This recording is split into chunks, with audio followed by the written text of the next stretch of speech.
idam jika nakan diletan kene bakal berangkat jan hanatan dipun awai jika na hingga akhir.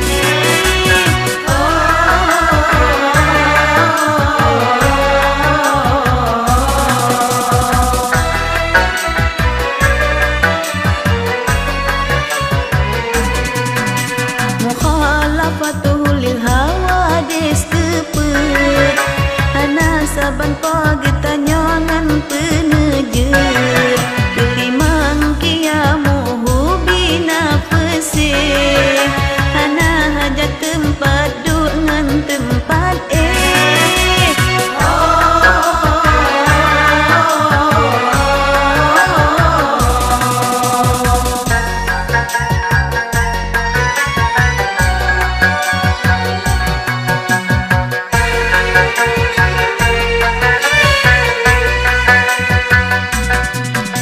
Temakenam wadaniyah nemesifat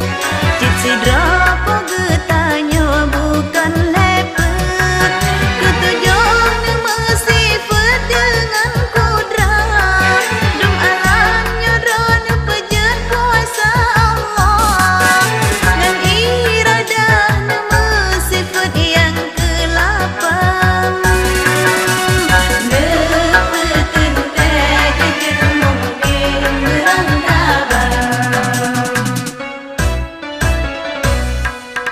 Kesikur nemesifat dengan ilmu berangka pun tepulai Tuhanku yang kesipuluh nemesifat dengan hayat jelam udek pagetanyakan kesiaan.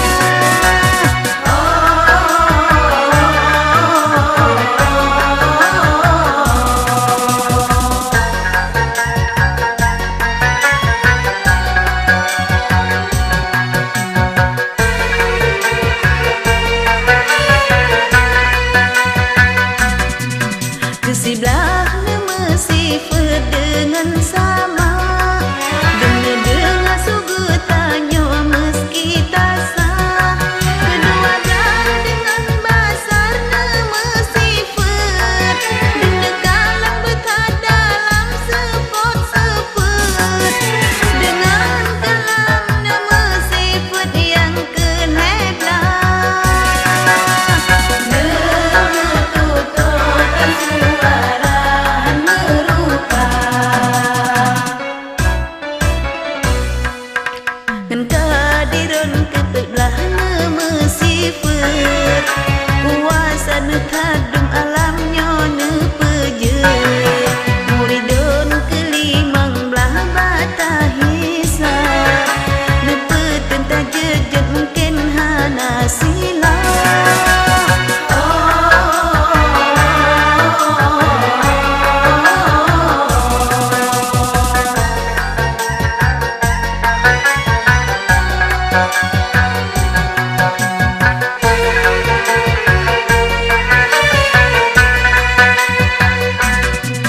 Ngan aliman nemesifat yang ke-16 diperkara dunia tepe oleh Allah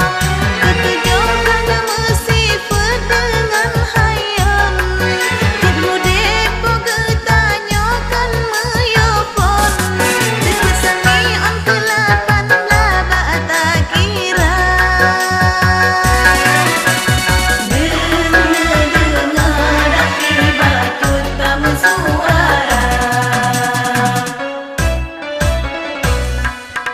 Kesikurang belah basirun ba'ata bileng dene kalan betah sidang